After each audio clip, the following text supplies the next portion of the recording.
Depuis 15 jours, aucun ferry n'accoste au Havre et pour cause, le Grand Port Maritime est en train de mener une série de travaux sur l'ensemble du terminal. Nous sommes en train de réaménager tout l'espace du terminal de Grande-Bretagne qui accueille les ferries aujourd'hui pour d'une part faciliter les flux à l'intérieur de ce terminal et donc séparer les flux d'entrée et de sortie des poids lourds et d'autre part rendre la sortie plus fluide.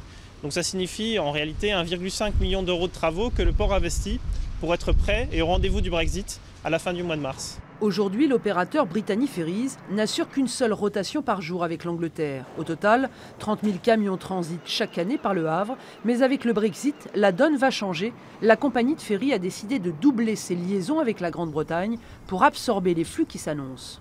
Il y a beaucoup de trafic à Calais, et donc si on part sur un Brexit dur, renforcement des contrôles, les temps de contrôle qui seront multipliés, qui seront beaucoup plus longs.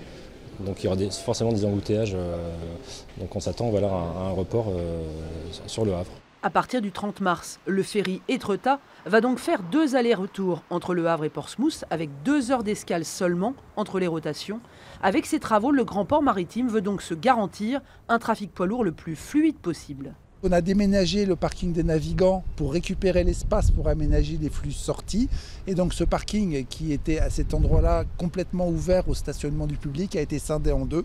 Une partie qui reste publique et l'autre qui va être consacrée au stationnement du personnel navigant.